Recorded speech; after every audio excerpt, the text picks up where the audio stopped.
सम्पूर्णलाई करिब 4 दिनको अविरल वर्षाका कारण हाम्रो धान देख्न सक्नुहुन्छ पुरै नीन यस्तो छ। यहाँ मात्र हाम्रो मात्र हैन, यहाँ देख्न धेरैको जस्तो छ।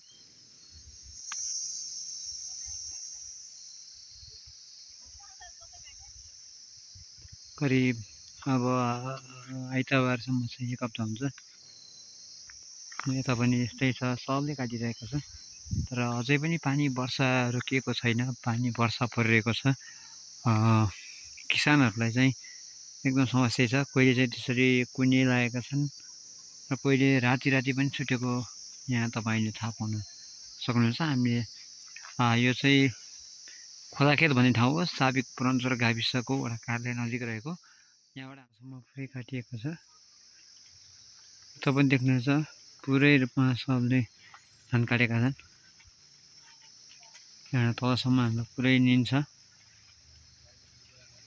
अरूले पनि काटेका छन् र यहाँनिर हामीले खलो काटेका छौँ।